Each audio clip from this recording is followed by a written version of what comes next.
Yes, life can be a picnic, but it isn't always. But then it can come back and be a picnic again, right? So what can we do when things come up that aren't so delightful for us? When the ants show up, or the rain comes down. It was supposed to have rained this weekend. Thanks for everybody making sure that it didn't. The ants, well, they're just part of it, Remember Albert Schweitzer, a wonderful doctor, beautiful, beautiful, divine human being. And he was showing some children around his hospital in Africa. And a little boy noticed that an ant was crawling up his arm, and he started to flick it away. And Dr. Schweitzer said, "Oh, no, no, no, no. That is my personal ant, and you might break his legs." So the ants need to be cared for about as well. Not cared for, they take care of themselves, but we can care about them. We just need to change our attitude when something comes along that isn't quite so pleasant. I know that's sometimes easier said than done, but one day many years ago when I had little children, we were going to go on a picnic and it rained. So we had the picnic basket all planned. This was certainly out of the blue. It wasn't blue anymore, it was out of the gray. Suddenly the rain came. So we were ready to go. So what we did was we used our imagination. And I set up red and white tablecloths in different rooms all over the house. And we took our picnic basket and we took all the things we were going to have, and we pretended like we were walking through a forest, and we'd stop in each room and we'd have a little something there. That was one of the most fun picnics we ever had. It's a matter of looking at things differently and bringing back the picnic consciousness, or as Shakespeare referred to it, the holiday humor. Come back to the holiday humor. And that's something we can experience no matter what else may be going on. We want to return to the original idea. And I was just thinking about years ago, I saw, it was probably a cartoon, maybe it wasn't. There was a woman walking into a park with 12 children, and a man looked at her and he asked, "Are those all your children, or is this a picnic?" And she said, "They are all my children, and it is no picnic." But this consciousness of joy, joy is an attribute of God. Life, love, light, peace, power, beauty, and joy, it's an attribute of God. We're made out of this one life. There isn't any other. We're made out of the one life. And everything that is true of the infinite is true of the finite, because we are individualized manifestations of that one life. So if joy is an attribute of God, and it is, one of the 7 substantive attributes of God, then you and I have that quality within us, and it's a place to which we may always return, no matter what else may be going on at that moment. We want to formulate a new thought, a new concept, a new divine idea, a new mental equivalent, a new spiritual prototype. And isn't it wonderful that we all have the capability of doing that? Right in the midst of the old story, right in the midst of the current events, which aren't always to our liking, we can, as Joseph Campbell suggested, we can participate joyfully even in the sorrows of the world. We cannot cure the world of sorrows, but we can choose to live in joy. And what happens is the more we live in joy, real joy, the more that contagion of joy spreads. And other people are lifted by it and begin to see things differently because of it. It's some place to which we can always return. Yes, there are many world situations and events that are more than troubling. We cannot help but know about it. We need to know about it. But we do not need to become so embroiled in it that we forget to feel peaceful and serene and joyful and loving and compassionate. The compassion is important, but we do not wish to let ourselves be so drawn down into the sorrow of it that we can't do our part to help. And it's from the place of joy and well-being that we can find some clear decisions and ways of being of true assistance. You know, Thomas Paine, 300 and some years ago, said, "These are the times that try men's souls." Those were the days, my friend. And these are still the times that try men's and women's and children's souls. What can we do about it? We can remember who we are. We can remember our authentic selves. We can remember that God is still bigger than any of it. We must remember that. How could we not recall that there is a living, loving, wise, and wonderful presence, that this outspans and overspans eternity, and that the human conditions that take place here and there and everywhere are temporary, and we're moving through them? Remember that we read in Scripture, and it came to pass, and it came to pass, and it came to pass. Didn't come to stay. God's bigger than that. We must return to that place of faith and clear knowing. In our individual lives, as we are working things out, as we are moving into a greater consciousness, as we are beginning to develop our consciousness in such a way that we're having wonderful manifestations take place in our lives.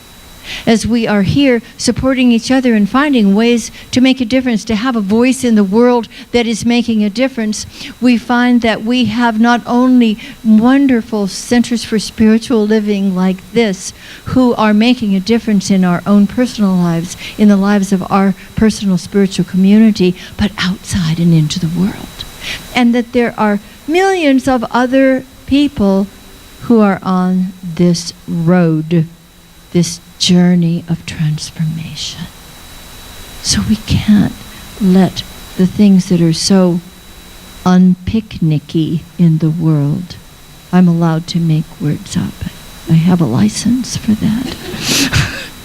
The things that are just so difficult to understand.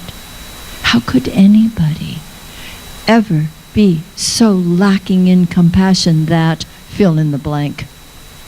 That's when we come back to our wonderful song. How could anybody ever tell you you were anything less than beautiful? How could anyone ever tell you you were less than whole? As we know this about ourselves and each other here, we take this message out into the world. And as we take it out, we're taking it out simply by living it, by bringing joy and bringing a smile in places where there aren't very many smiles happening. And what a difference it makes when we're willing to do that. And as Agnes Sanford said, who wrote The Healing Light, she was the wife of an Episcopal priest, and she was the healer in the family.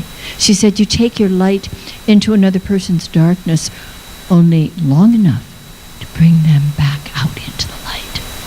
Bring them back. Bring them to the truth. And we do that simply by being our authentic selves. We do that simply by celebrating our authentic self and seeing that in each other person. All right, now here's the tough one. You've got to do it anyway. I say you got to do it, so you got to do it. And that is to see the authentic self of everybody who's acting unlovely in the world. That's when the arms get crossed. That's when you dig in your heels. How are we going to make a difference if we don't do that? This is the spiritual cutting edge for all of us. Is there anybody in the whole world who didn't come from the life of God? If there's only one life, and it's God's life, and all creation comes from that life, and all sentient beings come from that one life, then somewhere in each person is what? The life of God. We have the great responsibility and privilege of seeing through all the nincompoopery, and that's what a lot of it is, to the reality, to that divine presence within each person. Would you be willing to do that this week? Would you be willing, just for a few minutes every day, to stop the presses, and whatever you hear, whatever you read, whatever you see, take a deep breath and say, there is the beloved presence of God within that person. There is the beloved presence of peace and possibility within every group of people who may be suffering right now.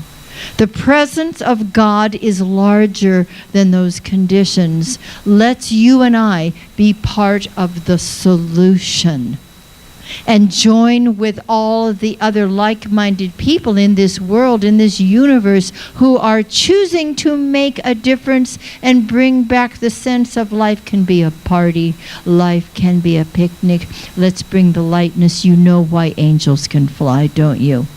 Say it with me. Angels can fly because they take themselves lightly. We can do very important work. You know what my motto is, don't you? Everything is sacred, nothing is serious. When we take ourselves too seriously, I've got to get this done, we're not having any fun, and no one around us is having any fun either. I want to do what I'm here to do in good conscience. I want to do it authentically. I want to bring it from the highest place possible within me, and I want to do it in a state of joy, in a consciousness of delight, knowing that it is possible to bring light into the world simply by remembering who I am.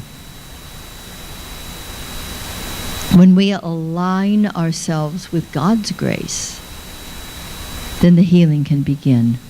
Ernest Holmes says, if we wish to come to the Spirit for the healing of our wounds, let us come in peace and with spontaneous joy. For the Spirit is joy. Let us come with thanksgiving also, for a thankful heart is in harmony with life. We can bring this consciousness of joy and thanksgiving to every moment that we live, to every situation that we encounter. You see, it's when we utilize our principle in a situation where it's difficult and we're feeling torn and we don't understand and nothing is making sense and people are suffering and maybe we're suffering, that's the time to apply the principle. Because Dr. Holmes says to forsake the principle in a difficult time is to prove that we don't know it yet. And that's okay. We're still in the process of learning how to apply this divine principle of life. And what it means is coming into that center of truth where we know, and we know that God is still in charge. No matter what we see, no matter what we hear, no matter what people are telling us about, but did you hear the latest? Yes, I read that. And I am seeking and choosing to find the gift in here. I am looking to find that beautiful being, the beloved in whom God is well pleased in the midst of what somebody else might be calling a monster. I want to see the truth. I must see the truth. Because until I do, all of that is just going to continue, and I don't want to add to it. When we get so outraged, and who doesn't from time to time, we're adding to the problem. Let's not do that. Let's stop and breathe and think and love and know there is a solution, and we wish to be a part of it. And being a part of that solution really does mean bringing a sense of joy. Bring a smile. You can walk into a room where people look pretty sad, and you can look in their eyes and you can connect with them with love and smile. And in most cases, a smile will return to you. And you know what? If it doesn't, you haven't wasted a thing. Let's not start demanding that other people hurry up and smile back. You know? Everyone is on his and her journey. We want to honor that. Don't you honor your own journey? We're on our own spiritual evolutionary planet. This whole planet is evolving, and it can evolve one being, one life, one group at a time. We're in process of becoming the more that we were intended to be. And we can do that with a light heart and with a beautiful sense of joy. Thomas Troward says, by forming the idea of it in the absolute and maintaining that idea, we have shaped the first cause into the desired form and can await the result with cheerful expectancy. Cheerful expectancy. See, this is applying the principle that we teach. There is one life. It is God's life. That life is your life and my life. There is one mind, infinite mind, God's mind, and we participate in that mind. It expresses through our own individualized use of that mind. And when we think, we're using the principle. So the question is, how are we using it? Are we using it with dreariness and bringing things down? Or are we lifting ourselves and each other into a place of speaking a word of truth that is eternally, authentically so, and lifting up ourselves and all the people around us? I've told you what happens if you don't smile, haven't I? I'm going to tell you again.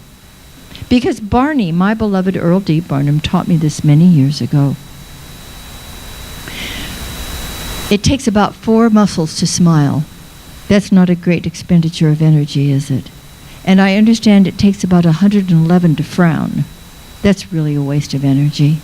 So just from that standpoint, it's more efficient to smile than it is to frown. But here's the kicker.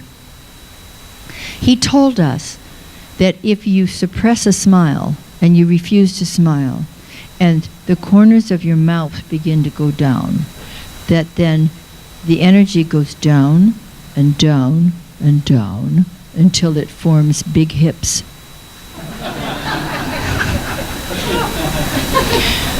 Look at you smiling. Look at you sitting there getting slim.